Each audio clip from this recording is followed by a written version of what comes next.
Welcome everybody to a brand new episode of the Evil Safety Dudes. I am your host, Mr. Aaron Icino, the Director of Risk Management for IBC.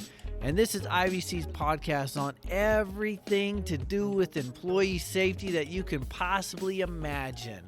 From how not to get run over, to your skin burned by chemicals while cleaning, to not getting punched in the face by a coworker. Everything employee health, safety, environmental, and security you could think of, we talk about on this show. And today I got a super special treat for you guys. I have Mr. Brian Gaynor on the show. How you doing, sir? I am doing outstanding. Now, where are you in the country right now? I'm in Tallahassee, Florida. Oh, man, I am a little jealous of you. I am in Sioux City, Iowa. And there's a winter storm coming and talking about several inches of snow. And, oh, man, what are you sitting at, 70 degrees? Yeah, let me rub it in for you. I'm looking out my window right now. It's a beautiful, crisp, clear, sunny day. The temperature's about 70 degrees out there. It's nice, low humidity. It's beautiful. Oh, wow. Wow, that is nice. Now, Brian, you're a retired special agent, former officer, deputy, all of the above, right? I am, yep. Let's give the listeners a little background on, if you don't mind.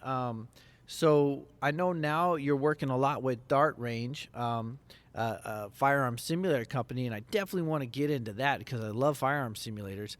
But let's get to know you a little bit. So what were you doing that you retired recently from? Well, I'll give you a quick overview of what I've done. I was born and raised in New York City. From there, we moved to Florida. I very quickly joined the Marine Corps. I spent 8 years in the Marine Corps. Got to do some high-speed low drag stuff with some high-speed low drag guys, and had a great time doing it. After that, I came back down to Florida, and I signed up with the Alachua County Sheriff's Office. I spent about 12 years there. I did everything from, narcotics, special operations. We had a very active SWAT team. I was on warrants. I was part of the training cadre there as well. From there, I went to the Florida version of the state police, which is FDLE, Florida Department of Law Enforcement. Okay. I was on the governor's protection detail. I provided protection for Jeb Bush, Charlie Crist, Rick Scott, and a little bit of DeSantis. I also I was in violent crimes for about 4 years, did rape, robbery, homicide, things like that. They had a very active SWAT team also. I was on that. And then I ended up as the chief instructor and department armorer for the agency. Oh, wow. So you've been there and done that, bought the book, and wrote the T-shirt in reverse order. A little bit. That's really cool. Well, it's an honor to have you on the show. And Thank you. When you were doing the dignitary protection and the government protection, that's where you must have met our mutual friend, Mr. Rodney Sanchez, huh? Yes. Yeah, yes. That's cool. He's the one that introduced us, and hoping to get him on the show soon. And I always liked working with him. I met him in Virginia. We were at NRA headquarters together doing our becoming an NRA training counselor a long time ago. We went through the same class together. Wow. And that's how we met. Do you do any firearms training today for civilians or law enforcement or anybody? Well, in my retirement, I plan on going to my local sheriff's office here and doing reserve work. I don't plan on getting full-time again. And the first thing they said is, can we get you to do some training out on the range?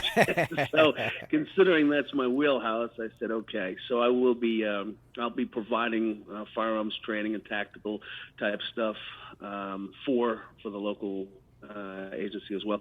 One thing that I did forget to throw in there that I'm probably going to throw out a lot of references to during this podcast is I also work for the DOD and DOJ as a contractor overseas.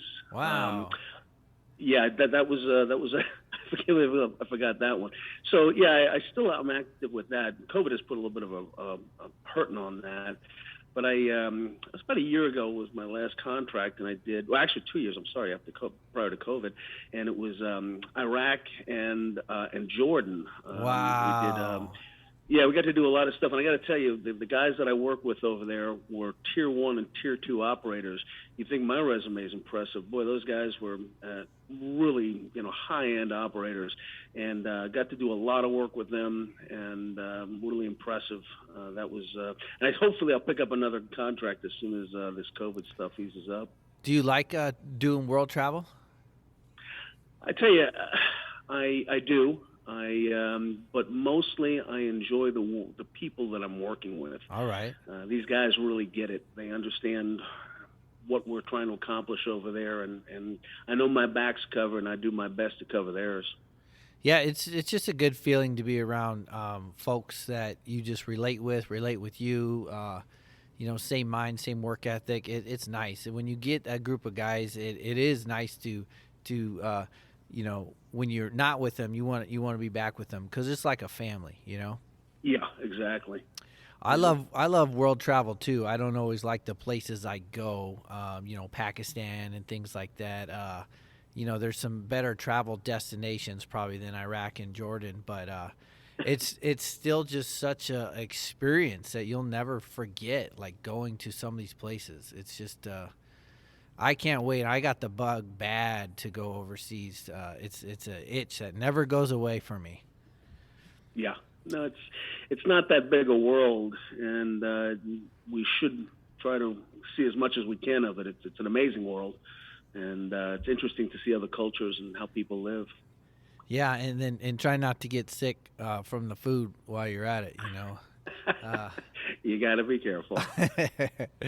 Yeah, I don't want to get into those stories because those are gross. But what I do want to talk about too is this dart range company that you're involved with now. What's your involvement with them?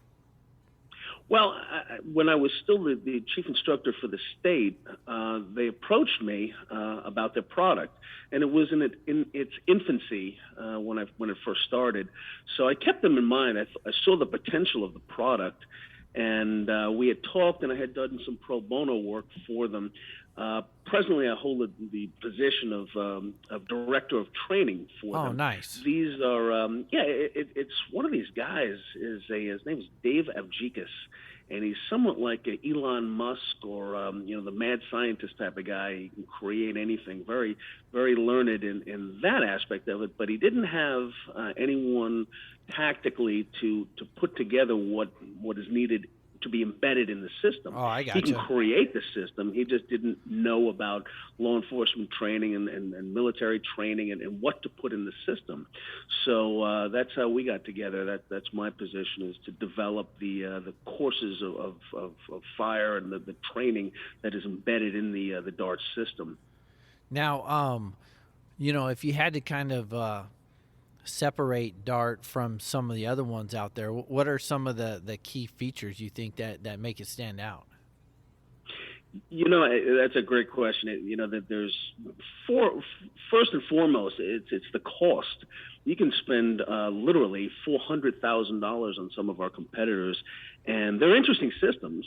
But are you getting $400,000 worth of training out of it? And the answer is no. This is a very portable system.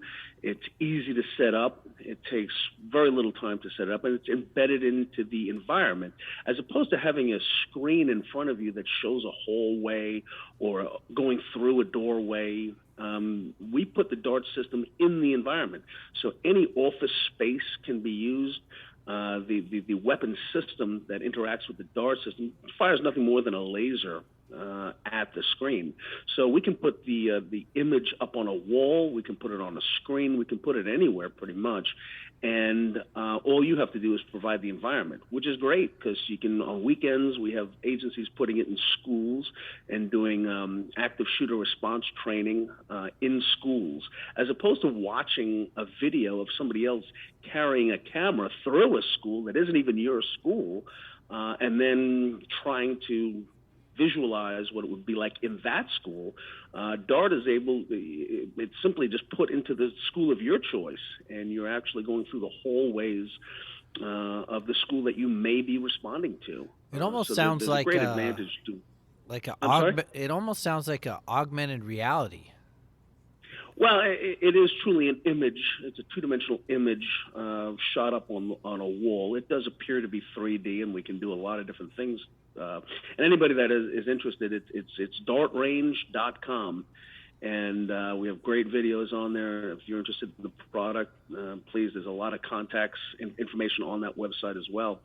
But you got to realize that the majority of law enforcement right now is smaller agencies, less than 100 officers, and they just don't have the budget to lay out $400,000 to $500,000 for this type of training.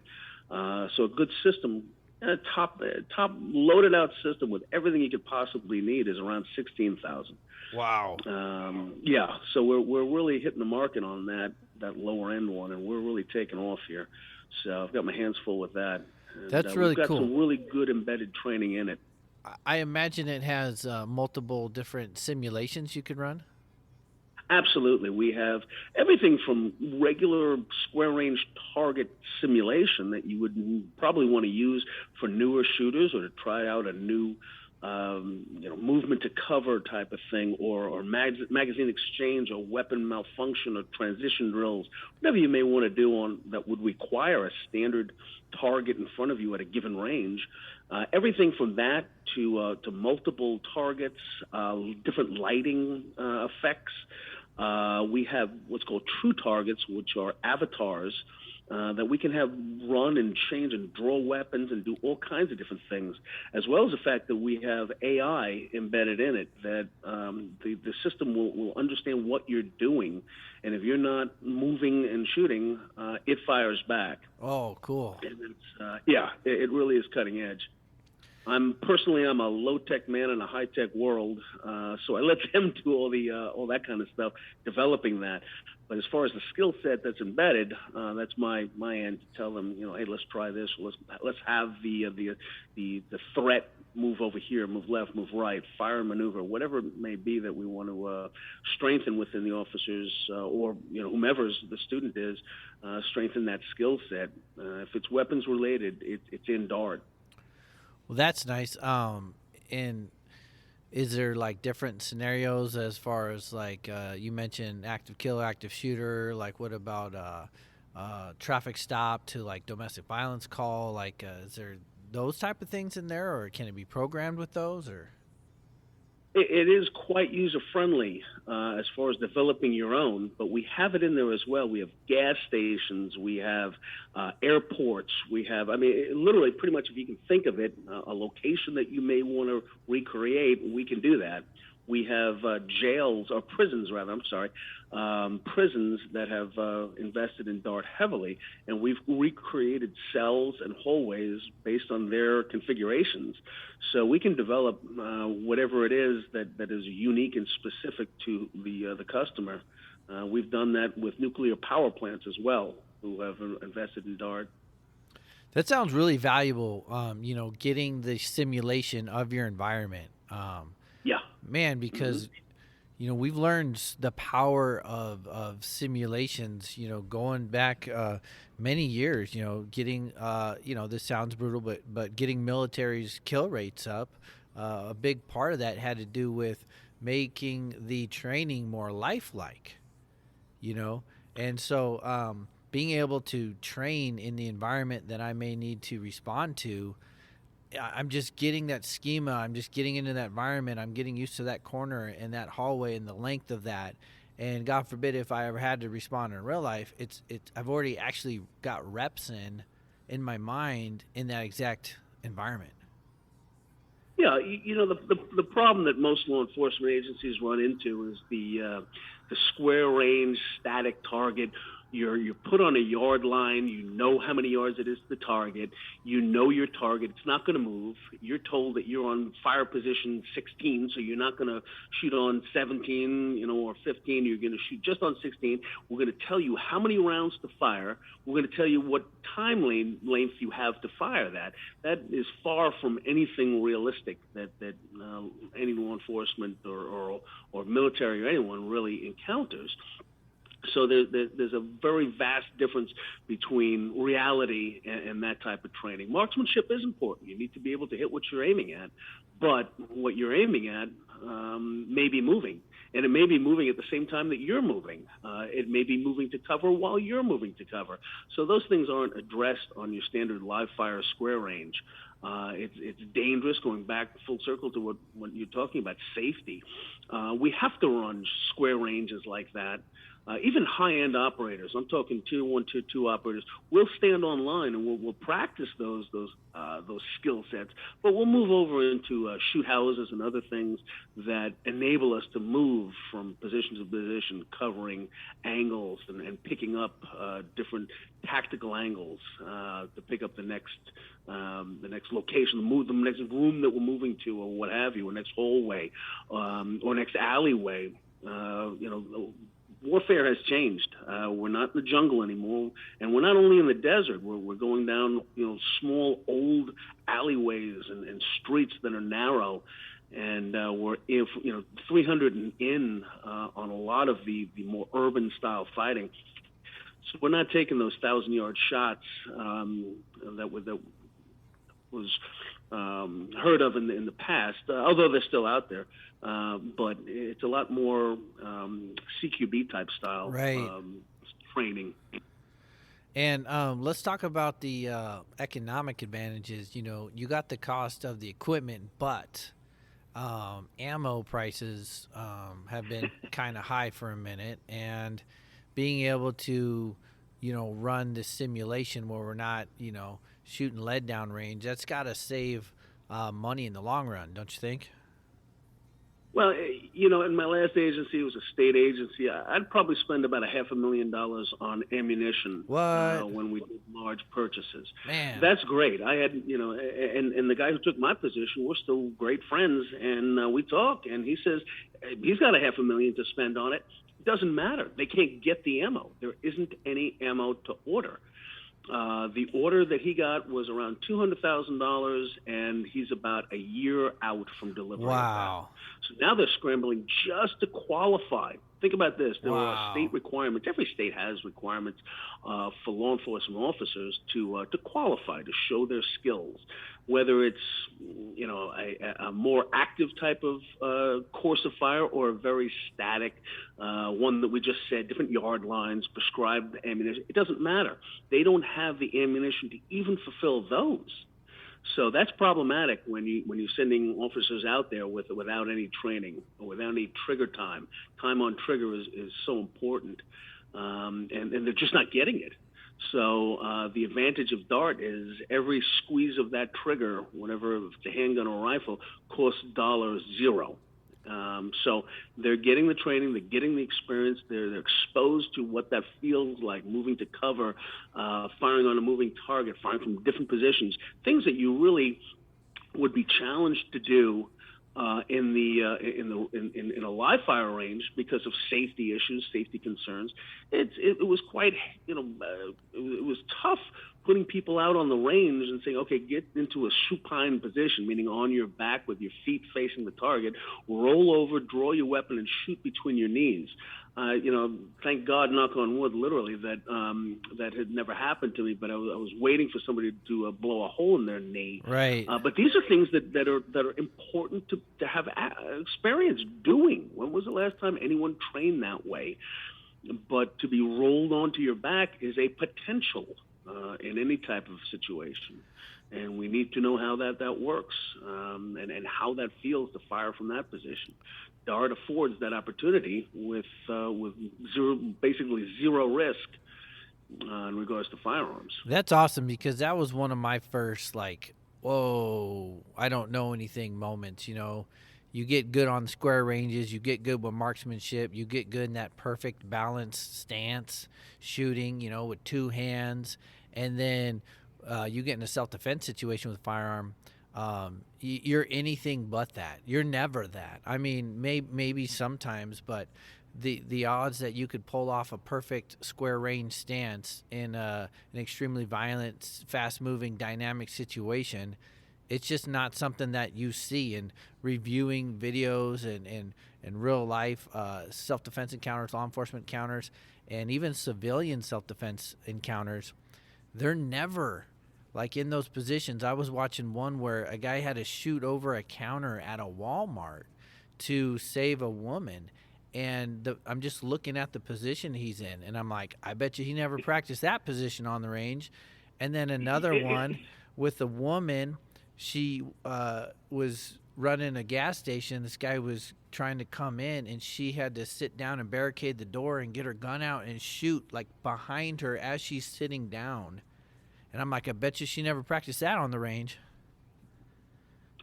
To quote the great Mike Tyson, everybody comes into the ring with a plan, right up until they get punched in the face. Right. And if we take that idea and we say everybody knows how to stand in that position that you were just talking about, draw the weapon casually, and then put rounds down range, and they think that somehow that's similar to what's going to happen. Well, everybody feels that that's sufficient enough until they're getting shot at, or somebody draws a weapon at them, or that it is time to fire and maneuver. And that's simply there's no correlation between that training and the reality of what you just said. So, you do need to train and be put and challenged to those positions and that type of timing. And again, at the bottom end of it, be able to hit what you're aiming at or hit what you intend to hit. And if you don't train that way, the body can't go where the mind's never been. So if you don't have that type of training and that exposure, your mind is not going to come up with the answer. It's never been challenged that way. So you're behind the eight ball from the get-go.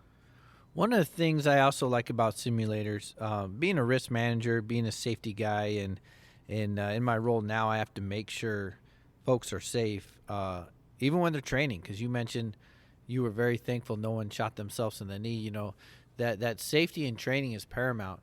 And the one of the things I like about the simulator versus live rounds, and don't get me wrong, you got to shoot live rounds, but I have witnessed folks who do a lot of that and have high blood levels of lead and need treatment, and and then it's just the range safety officers, the people clean up brass, the reloaders, and so none of those issues are on in the simulator. Does that sound right? That's a very good point that I didn't really think about till you just said that. I was on a DOJ range. This was stateside, but it's one of those secret squirrel type of places, and it's pretty much irrelevant. But one of the things that they had on there, and for the government to move up to this position or this ideology, is quite staggering, because there must be some stats behind it. But you sign out the range book as the range master, and you adhere to all of the rules. And one of the things is, there's a great long paragraph and pages of rules in regarding to picking up brass. Now everybody has to put on gloves now, surgical gloves, to pick up brass. And they said, do not put them in your hat. Do not put them anywhere else other than do not put them in your mouth. Prescribed barrels, because of all of those. And in the Marine Corps back in the day when I went through boot camp, we turned our hat over and picked up the brass with our bare hands and threw it in the hat, and then dumped it in the barrel and put our hat back on our head. So, there's great levels of lead, I'm sure, flowing through my body for the amount of years that I've spent on a range, and that ain't good. And it happens in the law enforcement world because not everybody is deployed. A lot of law enforcement go home at night. It definitely happens on the civilian side, those who are avid shooters. But a lot of times the lead is not so big of an issue sometimes to us, but it is to the kids. And when we're washing our clothes with their clothes and stuff like that, preparing food with our hands that we haven't washed, it is significantly more harmful in the children. Their bodies just aren't able to process it. But when you're spending the 4 hours in the simulator versus 4 hours on a live range, you just cut all that out. You're not worried about any of that. You should train the way you plan on operating, and that I agree with to some extent. But if it's like you said, you have what's the temperature out there now? Right now it's probably about 20 degrees. 20 degrees. You're not going out there for any real length of time. It's good to be hard, it's good to be tough, and it's good to get out there for a period of time. But what point does the human body stop learning or stop? Are we at the point of diminishing returns? At 20 degrees, probably within 15 minutes, yeah.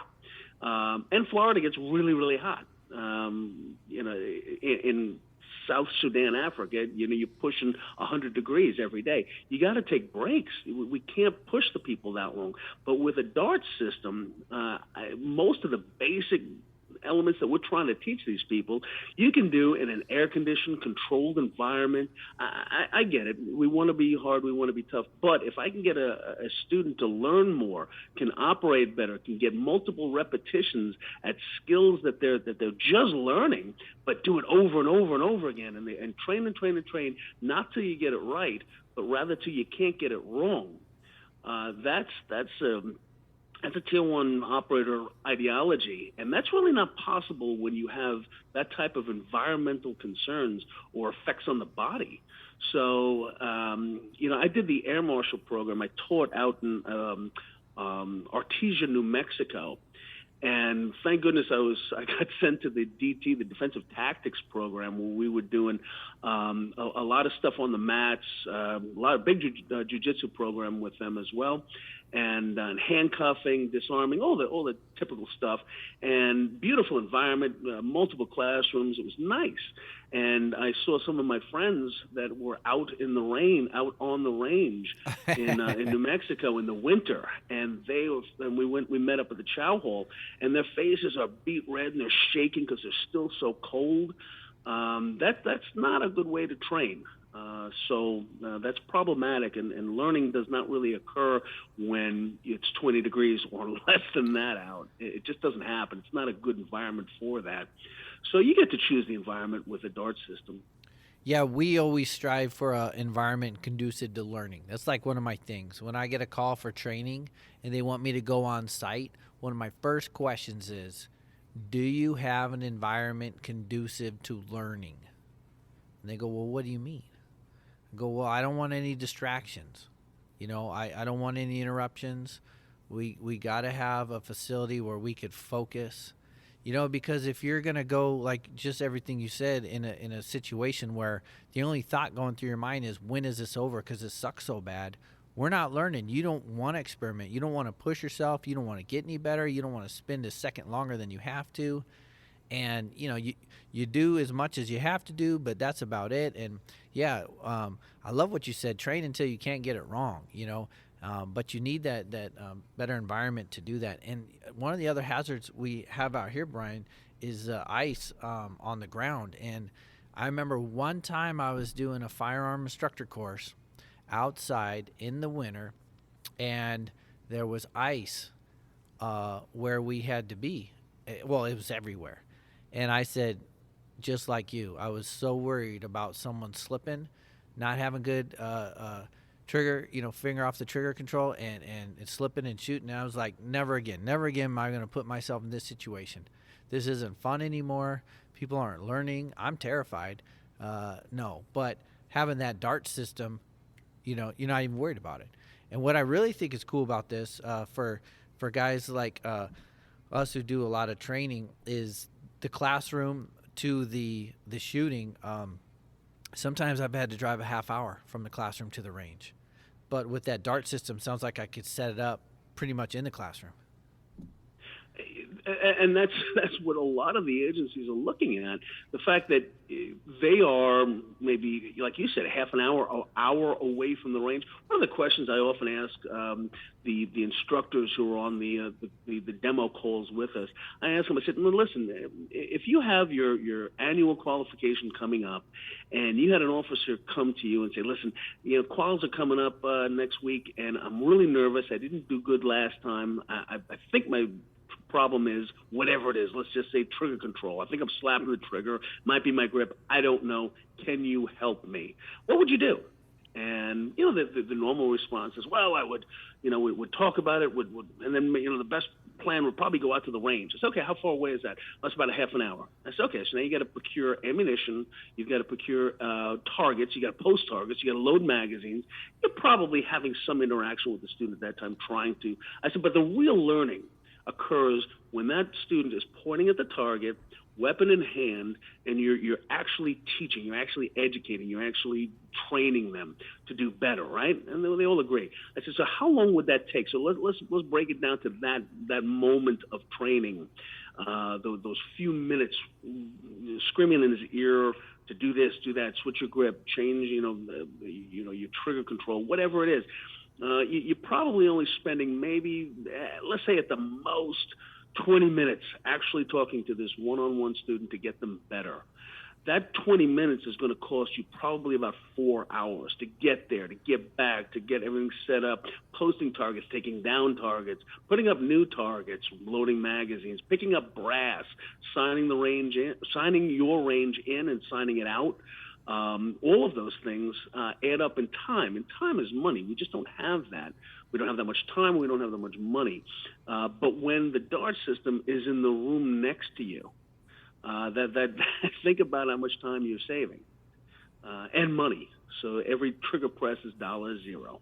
So that's again one of the benefits what we were talking about of being able to do that in close proximity, and it changes the environment. You're not out there in the rain and the cold and the snow and whatever it is. Not every day is as perfect as it is here in Tallahassee, Florida today.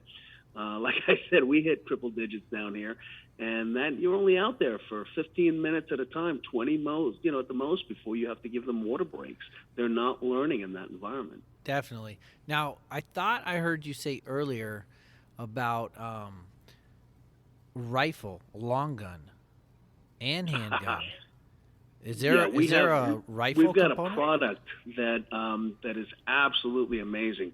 If it's made for gas-operated AR-15 platforms, any regular manufacturer of the standard AR platform, M4 configuration, what have you, it works in seamlessly. If you take out the charging handle and bolt carrier group, you insert one of our proprietary products that inserts in that gap that's right there.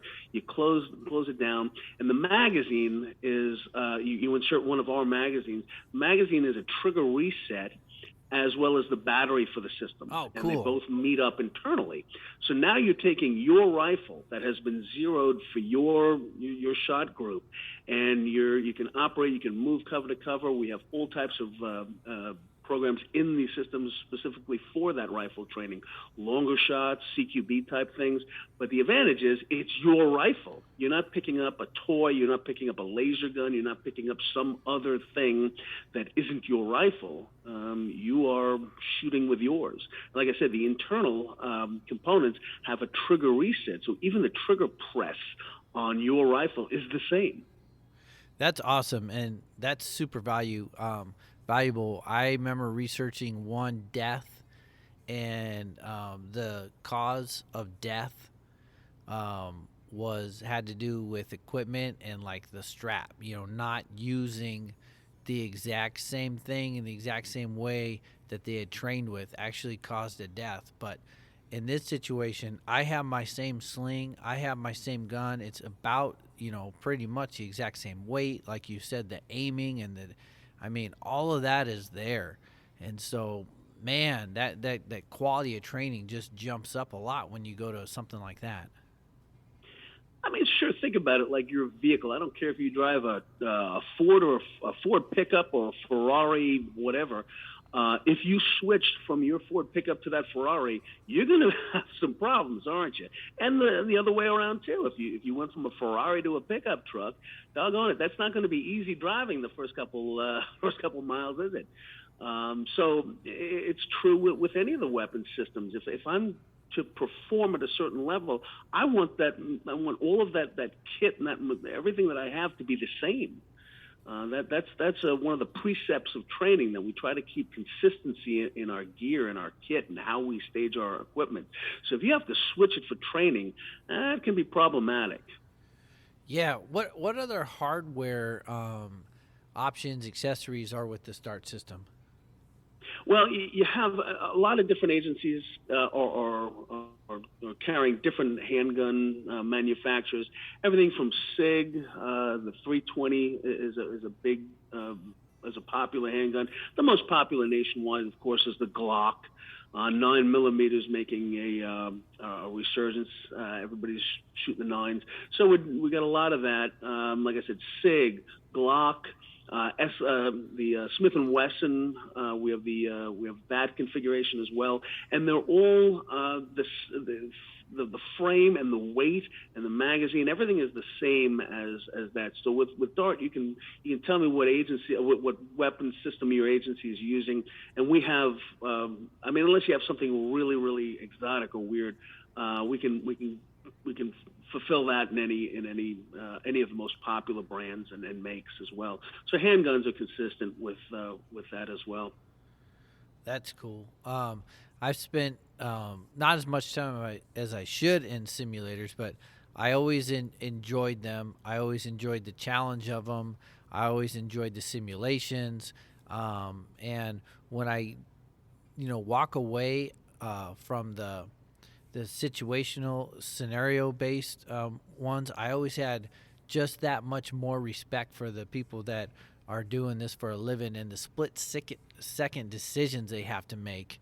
And, especially after failing a drill, failing a simulation, and just realizing how tough that this job is. And even more so in today's culture where now, you squeeze a trigger and in the back of your mind you could be causing riots and causing good people's businesses to burn down.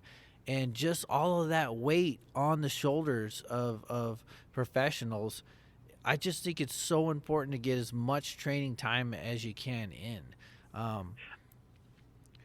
One of the the problem with that is we're dealing with the human physiology and the way the brain operates. The amygdala portion of the brain does two things for us. One, it is on constant alert for potential threats. It's always looking for potential threats. And these are this is part of the reptilian brain, so it's way down in there. And like I said, it's always looking for threats, what can harm us, and it also will store procedural memories. So your brain says, holy cow, there's a threat. What did I do in the past that I have survived a similar encounter? Now, that training or that knowledge or that procedural memory can be very gross. It doesn't have to be exactly the same. It could be fire, maneuver, and communicate. It could be, move before I draw. It could be a myriad of things, and it would depend on what the threat is and how it's presented to the student or the potential recipient of some type of violence. So we're looking for those things in our brain, and if it hasn't been established, even remotely, your brain can go into vapor lock. It doesn't know what to do. So DART and addresses that in the sense that we try to fulfill as much as we can of that, and we have a training concept and idea that is, look, you're saving time by doing DART or using the DART system, and it's very rapid. So you know what? Don't do it just once. Don't do it just twice. Don't do it 3 times. Try to get 6 or 8 or 10 iterations, as many as you can, till you get it right and get it right again, and then do it again. In my past job, I was also in charge of coordinating and creating the Special Agent Training Academy. And we put them through some serious training. I was very proud of that. But the problem is that when we run simulations and long protracted scenarios like active shooter or a robbery or what have you, the student only gets one time at it, because I've got too many other students that need to go through this. Okay. In an 8-hour day, I can only get 20, 30 students through it once. And then at the end, you do your debrief. Now, hey, listen, you moved from left to right. You should have moved from right to left, whatever it is, or you should have done this and do that. Okay, so next time, make sure that you do this. And you get the head nod, okay, And are they really going to remember? Is that learning? No, right. Because they don't have an opportunity to do it right. And then once they do it right, they don't have the opportunity to do it again right. So training has definitely changed. the methodology and how we do it. Just simply directing or instructing after the fact in a debrief, that's not enough. You can tell me all you want, but all I'm thinking about is going home that day. I'm not thinking about the next iteration. Okay, next time I'll get it right. All right, set it up, do it again. We don't have that ability with role players and large, protracted technical scenarios. I got to get that next student through. And like I said, that's not learning. Learning occurs about the third or fourth time that they get it right. So now the amygdala has created a program in your brain that says, if anything kind of like this ever presents itself, I know what to do. I've been there before, and this is how I survived. So we're addressing that in the methodology of how we use the DART system. Does that make sense? Yeah, and I like that because as a trainer, when someone doesn't do something right, and we all have the time, it's like, okay, you did it, but you didn't do it right. All right, do it again. Like, we're going to end on a win. Like, if we do a drill and the good guys failed miserably, it's like, all right, we're doing it again. We're going to do this until we succeed. We're going to end on a win.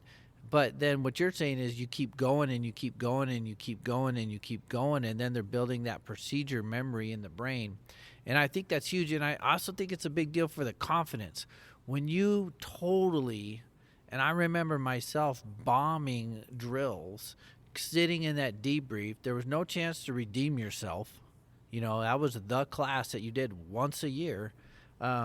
Just like having confidence decreased, and you leave not with more skills and training and knowledge and confidence, than you came in with. You left with less because you bombed it. But with this type of thing, the time saving is there. So if someone bombed it, well, we're going to do it. Okay, you took 10 tries to get it right. Now I want you to do it till you do it right 10 times in a row. And then they can leave with confidence.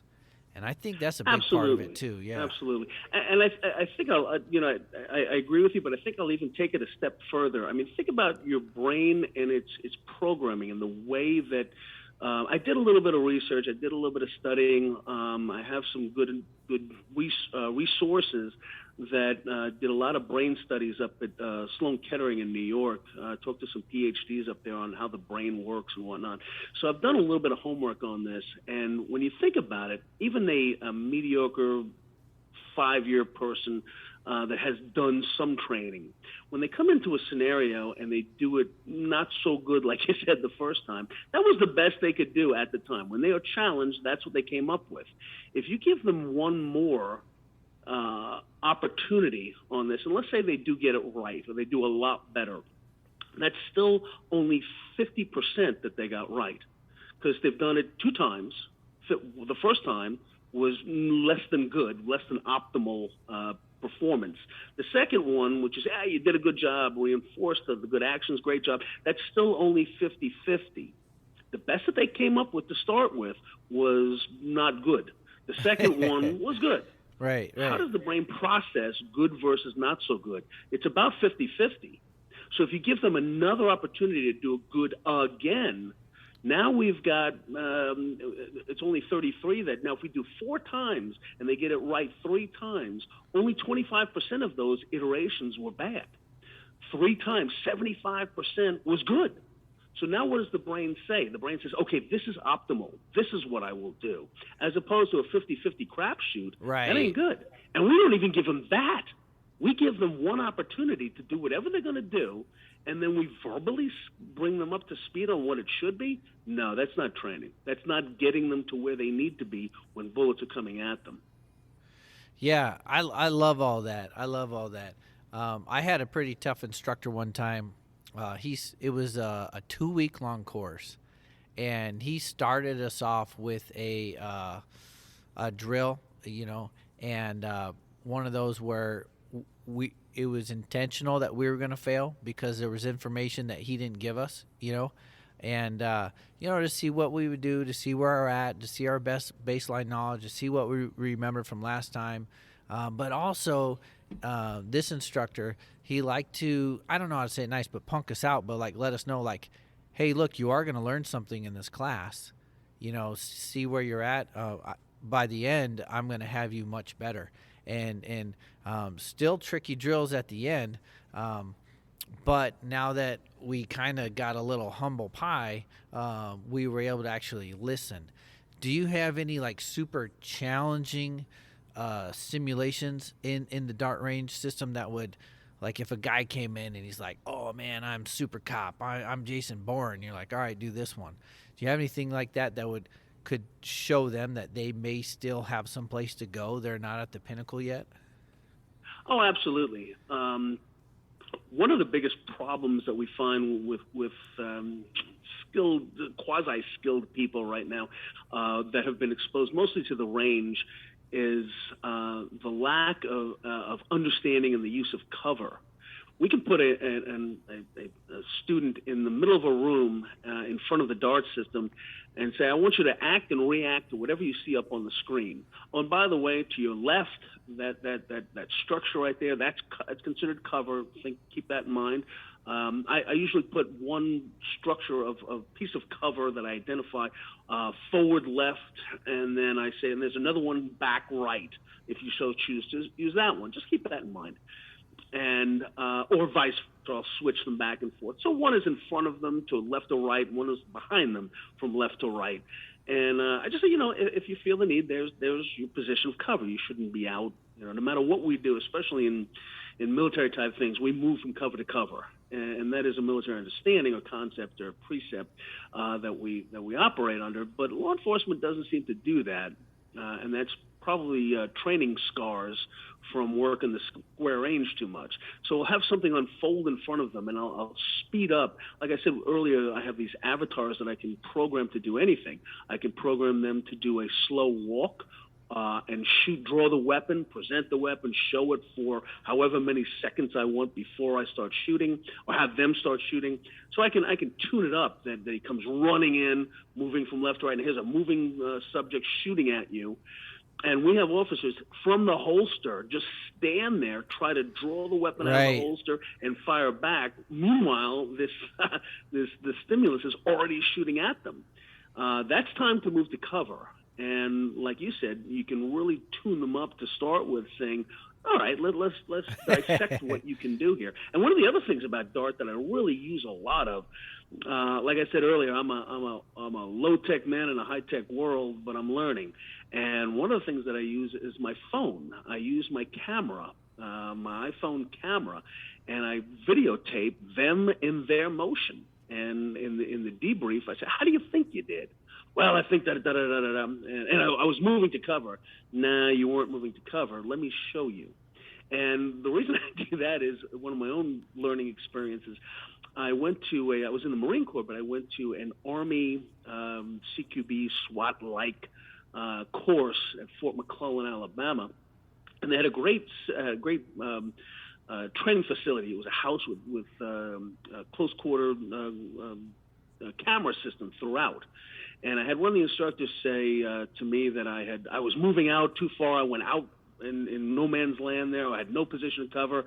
And I argued with him because I fully believed that I was doing just fine. I was right.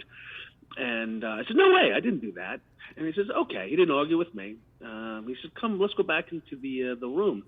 And we watched on video. And sure enough, and if I had taken a lie detector test at that moment, I would have passed. Right. Brian knew that Brian did not go out that far. Did not overpenetrate the room and expose myself to possible fire. Like I said, I would have passed a lie detector test. But then we go back and we played it back, and there's this guy stepping way the heck out into that room with no position to cover, and that was me. Wow! And it was an eye opener. So I used the cell phone quite often to show them what they look like moving and operating in this scenario. And that's a heck of a tool. I don't have to argue it. And now I can ask them, do you think this is what you did? Nope, sure wasn't. Okay, so how would you fix it? Well, I'd probably move to cover now. Yeah, let's try it again. So now they're answering their own questions, or they're able to see things that it goes beyond me telling them. So that's a heck of a tool to use as well. Definitely, I like that because that's a consistent issue with anything. If I'm teaching disarming, unarmed to like pistol to the face or something, and you know, Yes. did oh no, I parried and before you pulled the trigger, and if it's a blue gun or whatever, you're just like, all right, maybe you did, maybe you didn't, but it's up for debate. But when you put a marking cartridge in there and or anything that shows it, and then it's like, nope, the proof's in the pudding. You have paint on your face. You did not parry. So Hmm. I really like that trick of using the phone to show that. And we use that in the fight world too, watching tape on ourselves, watching tape on our fights, on the opponents, really seeing what we do under pressure and everything. And I mean, they use that tool in sports. They watch tape and film on the other team and on themselves. And so it's really smart, I think, to use that in law enforcement too. So Absolutely. From drawing the weapon, you can with audio and video, you can hear whenever the buzzer goes off or a whistle or whatever your prompt to start shooting is. You can see what they're doing, and they're not doing what they think they are doing. And no matter how much you try to educate them, nothing teaches as good as them watching themselves do what they didn't think they did. So right. I use that quite often with Dart. It's an enhancement to the training. Now, one thing that I don't know if a lot of people realize unless they've done a simulator is it can get your heart rate going. Have you had any experience with that? That we use on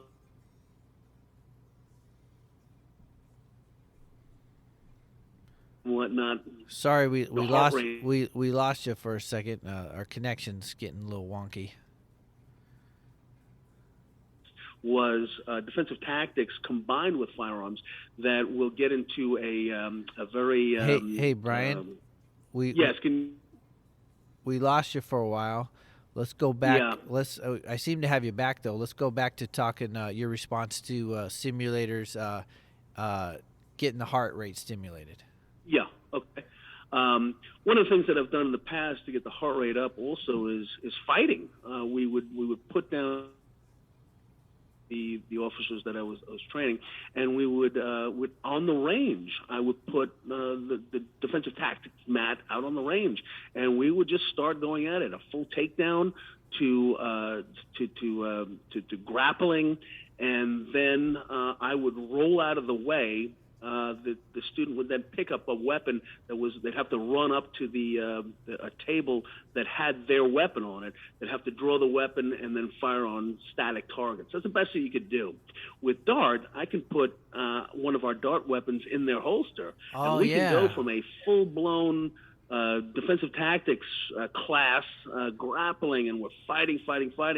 And, as a good instructor, when the student is getting a little gassed and you start pushing them a little bit more, you can control that throttle as the instructor, and then right away roll out of the way, and they're on the Dart system and shooting on either avatars or paper targets, simulated paper targets on the Dart system. So there's no transition time between defensive tactics and firearms.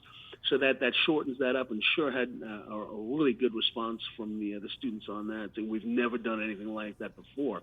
One of the other interesting things that I learned from another agency: when was the last time you fired anything at a good walk speed or even at a run? That's something that they don't really do. We had an agency put a treadmill in front of the Dart system. So now, even at a walk, you can put it in reverse, and you're walking backwards as the target is moving towards you. Would you create distance backing up? Sure, I would. Have you ever fired walking backwards? Probably not. And those are safety concerns. Would you do that on a long trip? Somebody's going to get hurt. Somebody's going to shoot some. Put the speed on that one. And operators that I would trust my life with, both in the field and on the range.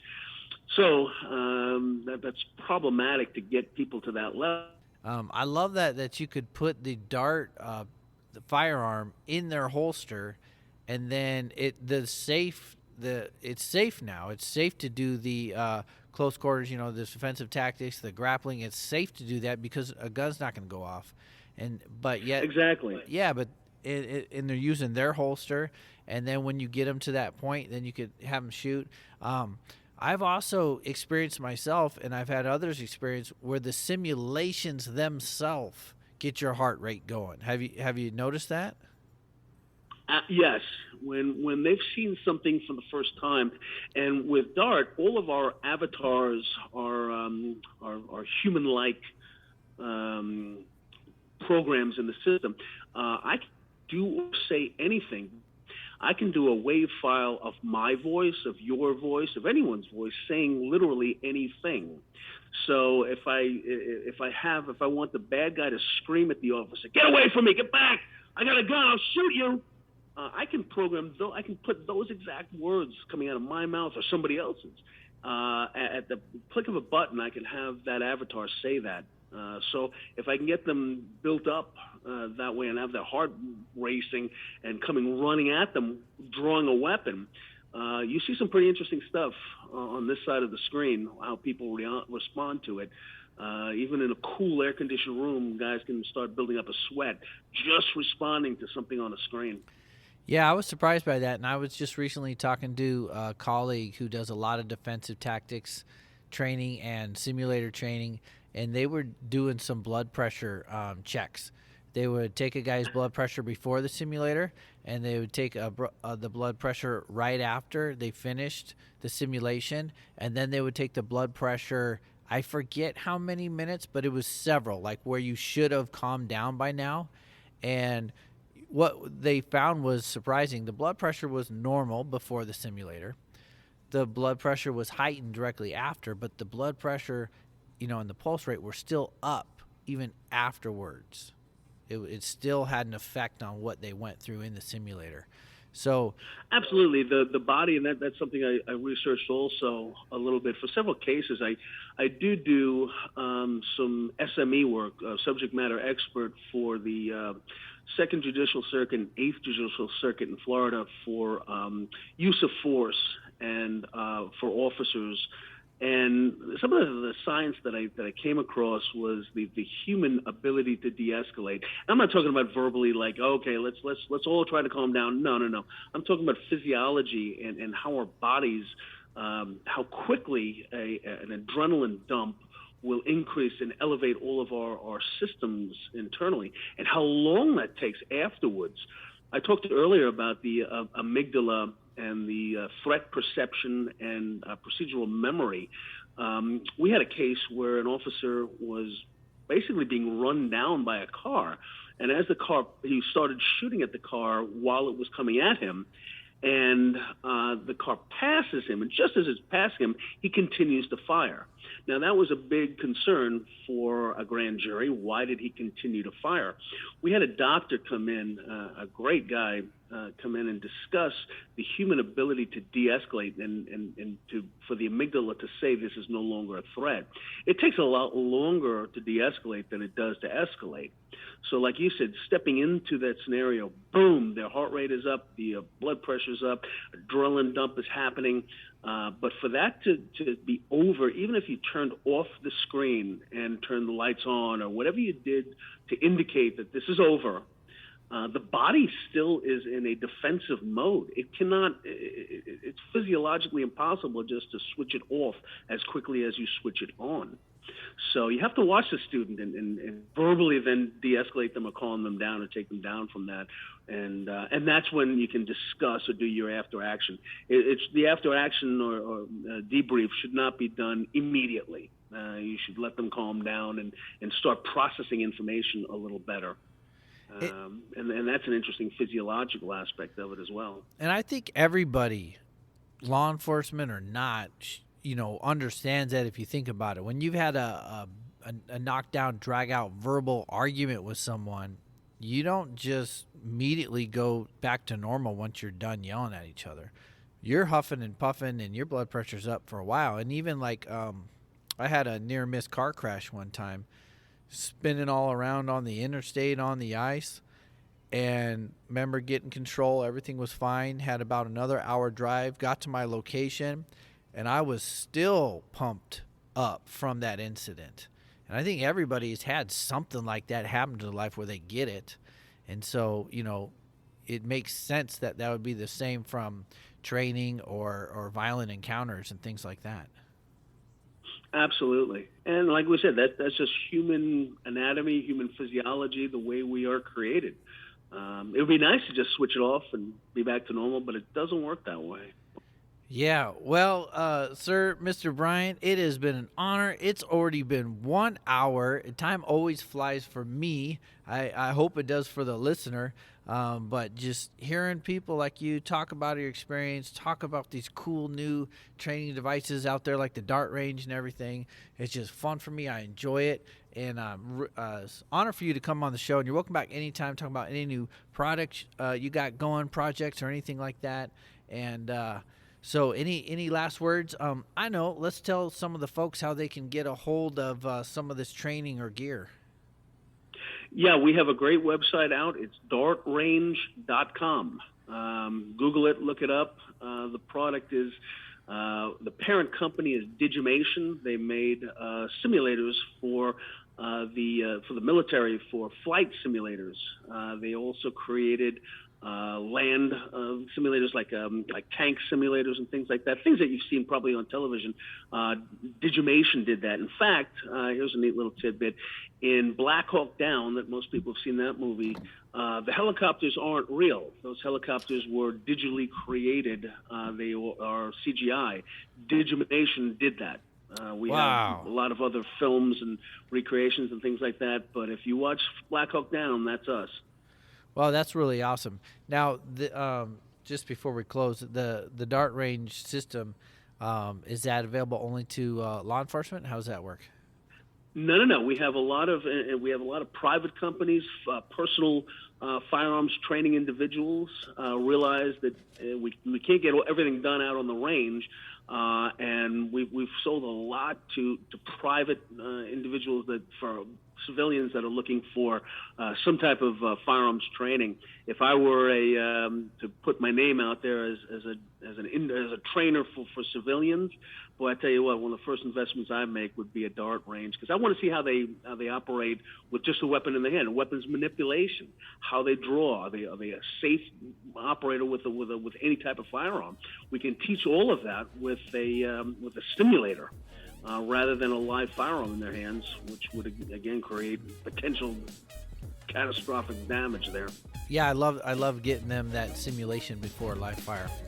All right.